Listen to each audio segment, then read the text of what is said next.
On this exciting episode, you survived a Korean prison camp, quite an ordeal, only to discover that your brother-in-arms ganked your diary and published it as his own.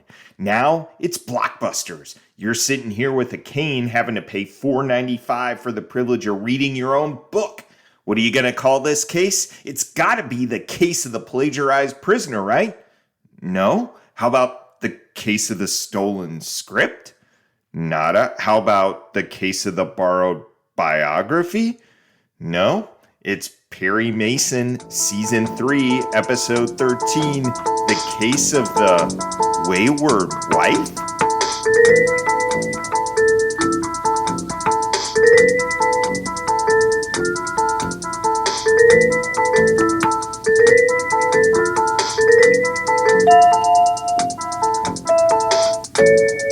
Welcome to the Perry Pod. I'm your humble host, Jonathan Searcy. My purpose here is pretty simple: provide an audio companion to the greatest legal drama in television history, Perry Mason. I plan to do an episode of every episode of the television series, and as time permits, I'll get to some of those made-for-TV movies too. I'll be working through the series in the order in which the episodes were aired. Each episode, I give you a brief refresher on the plot and compare it with Earl Stanley Gardner's novel if it was an adaptation. Next, I'll list some key pieces of trivia before I tackle the episode's theme. We'll feature a Perry Proverb, a pearl of wisdom from the man himself, before we head to the post-case water cooler where, just like Perry, Della, and Paul, we can discuss the ins and outs of their adventures. But first, to the law library!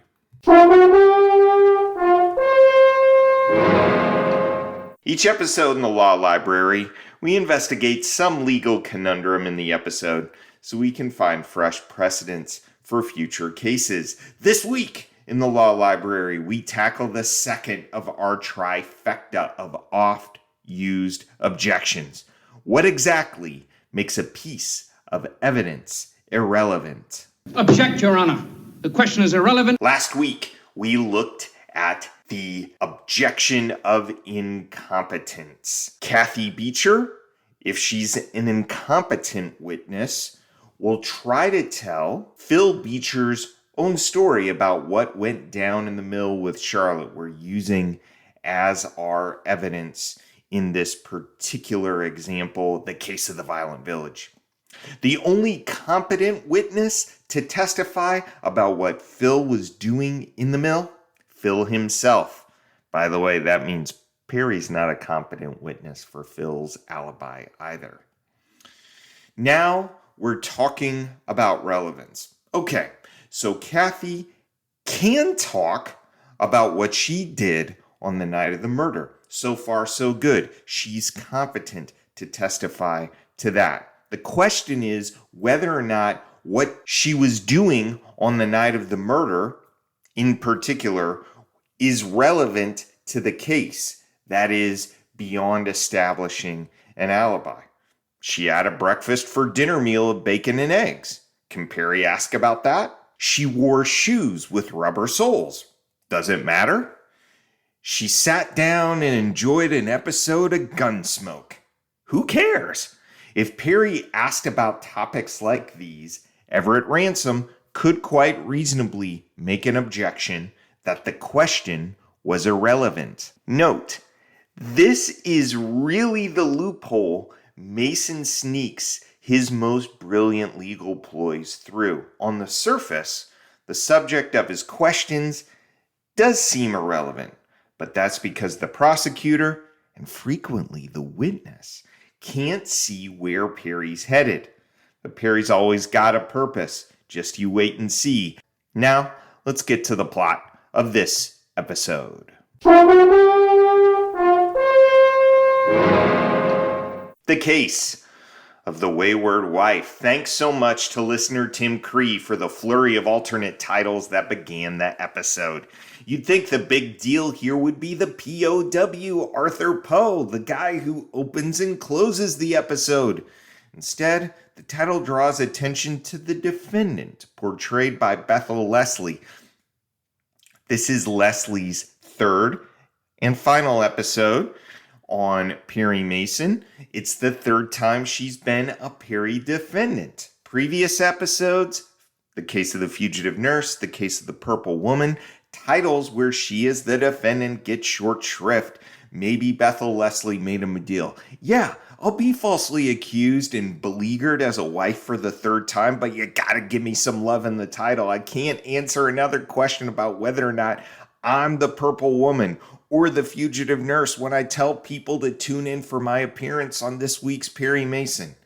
Anywho, we open on a Veterans Administration building, and Arthur Poe is a vet with a cane. No uniform, but it's clear this man's been through a lot. Walking in LA, he sees a bookshop and goes inside to learn more about the current bestseller, Ordeal. Help you, sir? Oh, Ordeal. It's phenomenal, isn't it? Phenomenal? Yes, staying #1 on the bestseller list for so long now. I understand they've sold it for pictures, and they're going to adapt it for a play. It's a story about 3 American prisoners in a Korean prison camp. Yes, sir. $4.95 plus tax. Turns out Arthur knows this story quite well, so he starts dropping in on his old platoon mates. First up, Harry Wilson, racetrack junkie. How about Ben writing a book? He didn't. What? I did. That diary I kept all those months. Oh, yeah. You mean this is yours? But Ben's name? He took the diary when he thought I was dead. He published it under his own name. You haven't heard about it, Harry? I never read the book.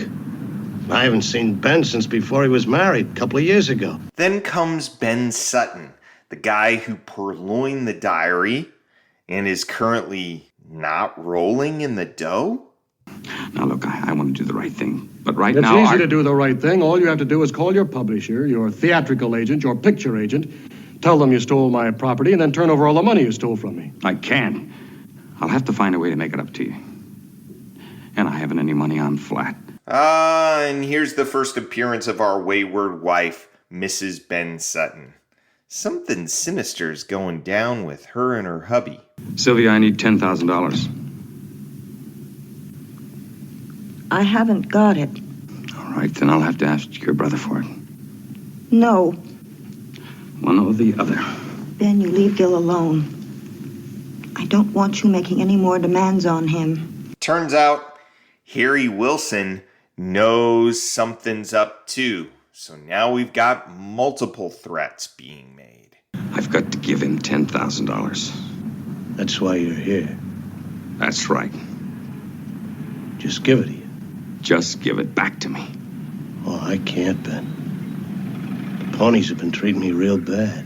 Now you get it. And get it before the banks close tomorrow. You don't want this whole thing coming out any more than I do. Ben Sutton's not just a plagiarizer, he's a blackmailer. He comes to his wife's brother Gilbert and asks for more cash. Gilbert won't do it. Sutton makes more threats. Seems like a trend with this guy.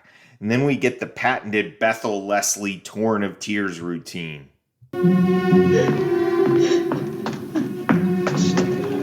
Sylvia. Gil, I can't. I can't go on living with him. I can't.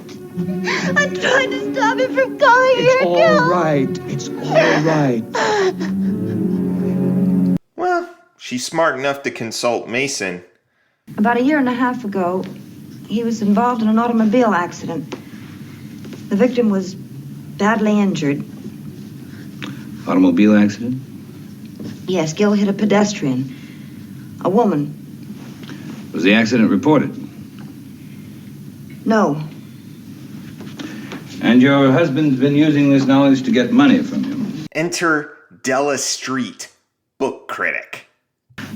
I've read her husband's book. It's a grim book, but told with humor. A gentle book filled with humanity and warmth. Tragedies all around. Funny how you can't tell what a man is like by the way he writes. I'd like to read it.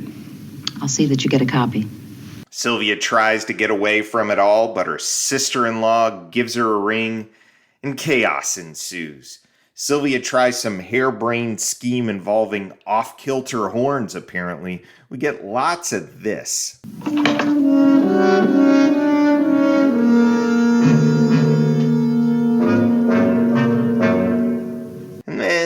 some of this.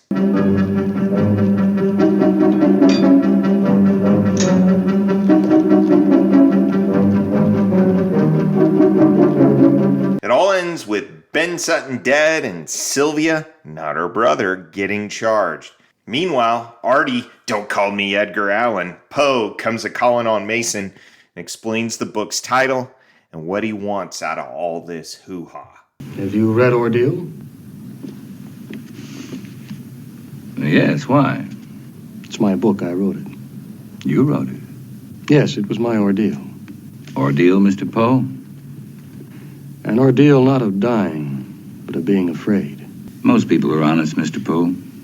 Forgive me, but I have found that most people can resist anything except temptation. So will you assure Mrs. Sutton that I will relinquish any pecuniary claim in return for the recognition to which I'm entitled? It's one of the strangest murder weapons we've seen in Perry thus far, a decanter full of liquor. Perry grills Tragg about it and its mysterious fingerprint pattern, as well as the conspicuous lack of liquor on Sylvia's dress. Lieutenant, if you were going to swing this decanter at someone, how would you hold it? Well, by the neck. You mean here? Of course. But there were no fingerprints found at this point, however, were there? No. Defendant's prints were found on some of the large pieces from the lower part. Oh yeah, that car accident involving Gilbert Ames? Gil wasn't driving, Sister Sylvia was. Oops. Dated Friday, October the 16th. On the day of March the 14th of this year, I was struck by a green convertible car on Mill Drive near Wilshire Boulevard. The driver of the car was a woman whose name I subsequently learned was Sylvia Sutton. It's Gilbert's wife, another wayward wife, who really breaks the case open when she reveals that Sutton had a long conversation with Harry Wilson. This conversation that you overheard in the study, what was it about? I only heard a few words, something about royalties and plays and what? and that he wouldn't have to put up with Sylvia anymore. Who was talking, Mrs. Ames? Ben Sutton. And to whom was he talking? Well, I don't know him by name, but that's him sitting right over there. That gets Wilson on the stand, and Mason goes after him with hammer and tongs. The diary. What diary? The diary that proved who wrote Ordeal. Could have been anybody gone back for that. Anybody who knew about the diary. That means only 3 people. Ben Sutton, Arthur Poe, and you. It wasn't Sutton because he already had it. It wasn't Arthur Poe because he came to my office the next morning and wanted me to find it for him. Well, it wasn't me. Wasn't it? But Wilson didn't commit the murder. That would be Ordeal's true author, Arthur. Say that 5 times fast. As he lunged for the gun, not being as agile as I used to be, there was only one thing to do. I grabbed the whiskey decanter and threw it at him. Arthur, the author, has one more secret to divulge. I'm living here at the hospital because I only have a short time left. Maybe 6 months. That's why money meant nothing to you. Perry tells Tragg the murder was self-defense. Tragg closes the door on Poe as Poe pens a letter to Ordeal's publisher. What a weird ending. The end, ... question mark? While we mull over this incomplete conclusion, let's get trivial, shall we?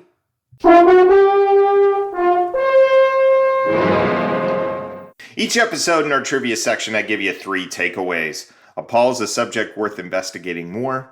A Della is something about a particular actor or actress in the episode. And a Perry is something we learn about our intrepid hero. First up, our Paul. As I watched this episode, I couldn't help but think about my late grandfather, Lawrence Dale Caraway, a veteran of World War II and a prisoner in a German POW camp. We have letters from my grandfather during the ordeal, but no diary or memoir. Our Paul for this episode, pretty simple. What are the definitive American memoirs of time spent in prison camps, particularly for the Korean War? A second Paul prompt. Has there ever been a plagiarism scandal of this kind for a military memoir? That is not a crisis of factuality. You know, if Arthur Poe wrote about something that happened to him only to have it revealed that the events he said he was part of didn't actually happen. But a crisis of authorship. You know, like Sutton claiming credit for Poe's work. Let us know what you find. Ardella for this episode, it's got to be Bethel Leslie, a.k.a. Sylvia Sutton. One of the men? In the book. I thought this one was really fun. Here's 10 about Sylvia. Number 1, born in New York City in 1929. Her dad, a lawyer. Her mom, a feature writer for the New York Herald. She had the acting bug quite young, despite only having a hint of the dramatic arts in the family. She had an aunt who appeared in one film and had a role in one play before she retired. Number 2, Bethel Leslie attended the all-girls exclusive prep joint Brearley School, but at the age of 13 got her first Broadway gig. Her older brother, Warren, was at Yale, and Warren's friend arranged for young Bethel to be at a Southampton pool party with one George Abbott. Yeah, he of Pajama Game, Damn Yankees, Fiorello, A Funny Thing Happened on the Way to the Forum fame. Abbott saw Leslie, offered her a part in his current play Snafu. Boom, she was finishing her coursework backstage the rest of her high school career. Number 3, she continued to perform on Broadway until she was 21, where she starred alongside such luminaries as Frederick March, Sam Wanamaker, and Helen Hayes. Number 4, Leslie's big stage breakthrough, the 1955 production of Inherit the Wind, where she portrayed a reverend's conflicted daughter. Hollywood was impressed enough to ask her out west, and she started appearing in lots of TV shows. Number 5, yes, of course, Perry Mason. Also, Gunsmoke. Also, The Fugitive. In fact, she got an Emmy nomination for her work on The Richard Boone Show as part of an ensemble cast where she portrayed many different characters throughout her award nomination season. She cracked wise that the only part they didn't ask her to play was that of a Mexican woman, and Leslie did take mock offense that the show producers made her play fellow ensemble actress Laura Devin's mom without makeup. Note, Devin was less than 2 years younger than Leslie. Ouch. Number 6, in 1965, Bethel took a role on the soap The Powers as Dr. Maggie Powers, MD, and played it for 2.5 years. Afterwards, other big-name actresses like Joan Crawford followed suit. Leslie made it okay for legit actresses to go daytime. Number 7, in the late 60s, Leslie transitioned into writing, first developing a news show for children and eventually penning scripts for the daytime drama The Secret Storm. Also in the 70s, she appeared in one episode of the new Perry Mason. You know, for old time's sake, one supposes.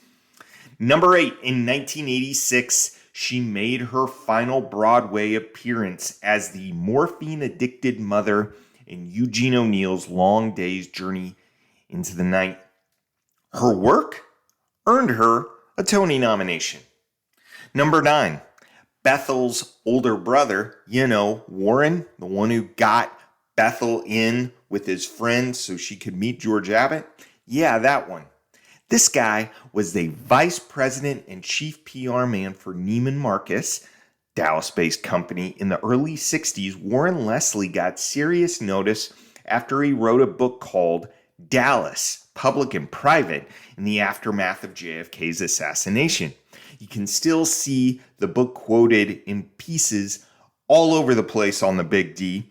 And read a few chapters of the book and you'll know why. Zingers like these, quote, "If the citizen of Dallas is moved by his skyline, it is less from aesthetics than from a sense of pride that it exists at all. The truth is, There really isn't any reason for Dallas. It sits in the middle of nowhere and nothing." End quote. Pretty interesting read. In any case, Bethel's daughter made the announcement about Warren's death, and that guy got an obit in the New York Times, just like his little sis. Number 10, Bethel Leslie divorced her husband of 10 years in 1962, lived most of her life thereafter in New York City with her daughter, who was named, wait for it, Leslie. Leslie McCullough, but still Leslie. Leslie would have been a bridge too far. Bethel Leslie died of cancer in 1999. Our Perry for this episode involves Perry's reading speed. When Mrs. Sutton comes to Perry, he hasn't read Ordeal. Later, when Arthur Poe visits him, however, Perry has not only read it, he has questions about its ending. The book ends just as all three men begin their escape. We don't know what happens to them. You were testing me, Mr. Mason. Well, that's a pretty quick turnaround for such a big book. Perry must have been applying Evelyn Wood's speed reading methods to make quick work of Poe's Ordeal. The theme for this episode, it's got to be waywardness. Something is wayward when it's difficult to control or predict. That difficult to predict factor can come from the fact that the person or thing in question is unusual, strange, abnormal. It can also come from the fact that it's wrong or perverse. That is, the person in question is purposefully trying to be wayward. We've got ourselves a wayward title for sure. Shouldn't it refer to Artie Poe? Perverseness or unusualness? I'll let you decide.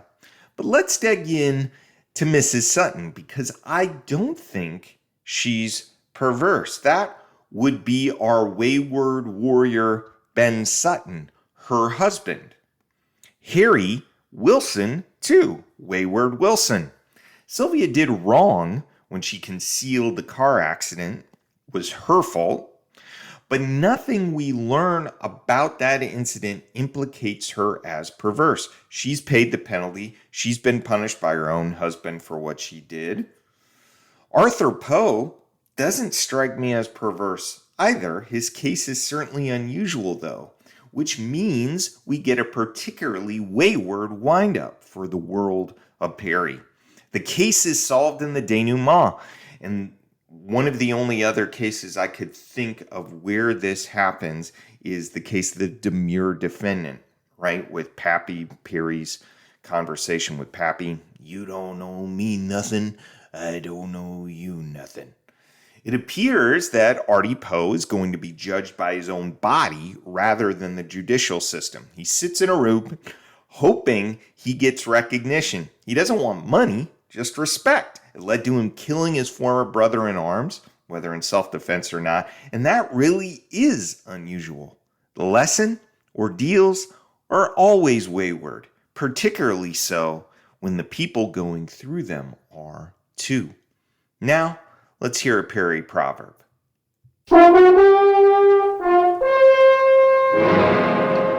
Perry sees an ethical dilemma for what it is, an ordeal. So he lays it on the line with Artie Poe. And as if you had no conscience at all, you sat there in that courtroom while that same Mrs. Sutton was being tried for a crime you'd committed. So your ordeal isn't over, is it? The implication of this proverb is profound. Perry sees Poe's problems in Korea and LA as connected. His ordeal in Korea is not different than his ordeal right now in this room, a matter of right and wrong, written across an entire lifetime. In that way, every Perry character is in the midst of an ordeal. Not a new one either. Begins the day you're born, doesn't end till you die. How you gonna write that memoir? Now, let's grab a swig from the water cooler. You know, there is one thing I don't understand. Go on, Paul. Each episode in the water cooler, I give you deleted scenes where we imagine some sequences that didn't quite make The episode's final cut. Number 1, Marion Ames tries to showcase her work and runs into the art critic from The Case of the Purple Woman, Laszlo Kovac. I told him that he had purchased a fake, while it was obvious to me that he had been swindled. A metaphysical question. Could Evelyn Gerard, free, run into Sylvia Sutton? Number 2, Harry Wilson's score finally comes in, but it's the same day he gets arrested for blackmail. The horse's name? Two-Timer. Should have told him something was up. Number 3, Perry speed reads several bestsellers and peppers Della with questions about the endings. By the way, best-selling fiction of 1959, Dr. Zhivago, Exodus, and Advise and Consent. All right, let's discuss our Paul prompts from the last 2 episodes. My dad had additional thoughts on our prompt from The Case of the Violent Village. Perry made an outstanding investment, he writes, in that 5.5 acres in Fawnskin. Based on a pending sale listed below, 5.5 acres would go for almost $2.5 million. I could not find a 5.5 acre tract for sale. There could be a premium to obtain that many acres. Using Perry's purchase price and the value above, he would have achieved a compound annual growth rate of 10% for the 63 years, an impressive return. Thank you so much, Dad. From last episode's The Case of the Frantic Flyer, we asked, could Howard Walters have healed from a leg fracture in 7 weeks without a doctor? While it's true that most fractures of the leg heal in 6 to 8 weeks, taking care of a broken leg in the wilderness is no joke. Eric Weiss, a professor of emergency medicine at the Stanford University School of Medicine, says, quote, splinting is really the mainstay of therapy in the wilderness, as it is in the urban environment. Now, I didn't see a splint on Howard's leg in the Zach Davis cabin. Maybe they used the cribbage board? I'm not sure. But what that means to me is Howard shouldn't be walking around as ably as he is when we see him again. We got some fun letters this week too. Trivia maven Nancy wrote, quote, just to comment on the latest podcast, this episode is the first of 3 appearances of Patricia Barry, who I would argue is the most disliked of all the actresses to appear on Perry Mason. Not the actress, of course, but the characters she plays. She's a skunk in this episode, then goes on to play the conniving Doreen in Grumbling Grandfather, who leads the dreaded David Gideon astray. Then she plays the totally despised Eva Belter in Velvet Claws. I don't think anyone feels any sympathy for Eva. I would venture that Laura Robertson in Lost Love is second to Patricia's characters in terms of being disliked. Thanks for that note, Nancy. I had no idea that fans had it out for Laura Robertson. I've known about Patricia Barry's loathsomeness for a while. My dad shares your sentiments. I also got some additional notes from my eagle-eared dad. He writes, Norman Thurston, this is from The Case of the Violent Village, was a bookkeeper, not a bookmaker. Here's the audio evidence of what my dad's talking about. With the help of a bookmaker and doofus extraordinaire Norman Thurston, my dad says perhaps he was a turf accountant. My dad made the case that Phil and Kathy would have left Fawnskin. My mom noticed that in that final sequence, Phil doesn't have on a wardrobe to stay in town. No overcoat. Good pickup, Mom. Seriously, job opportunities in Fawnskin outside the Miller Few. Is he going to stay on there? My dad says I don't see him joining Ward Lewis's sheriff's department. Although found innocent of the murder, Phil was still blamed by the older populace for Aggie's death. And my dad speculates that he was given an opportunity by the Brill Cream Company as a celebrity spokesman. He's even written a tiny jingle. Look your best when on trial for murder. Use Brill Cream. A little dab will do ya. A big dab will cream ya. Gracias, Padre. As always, I'd love feedback about this particular episode of the podcast in general. Was there something about this episode you'd like to comment on or correct? You can email me at theperrypod@gmail.com. All PerryPod episodes are available via Spotify, YouTube, and iTunes. Join us next time when Hamilton Berger gets to see what it's like to suffer through a sloppily presented case by the state. From the outside, it almost makes a man want to root for Perry. And he does! It's the case of the prudent prosecutor.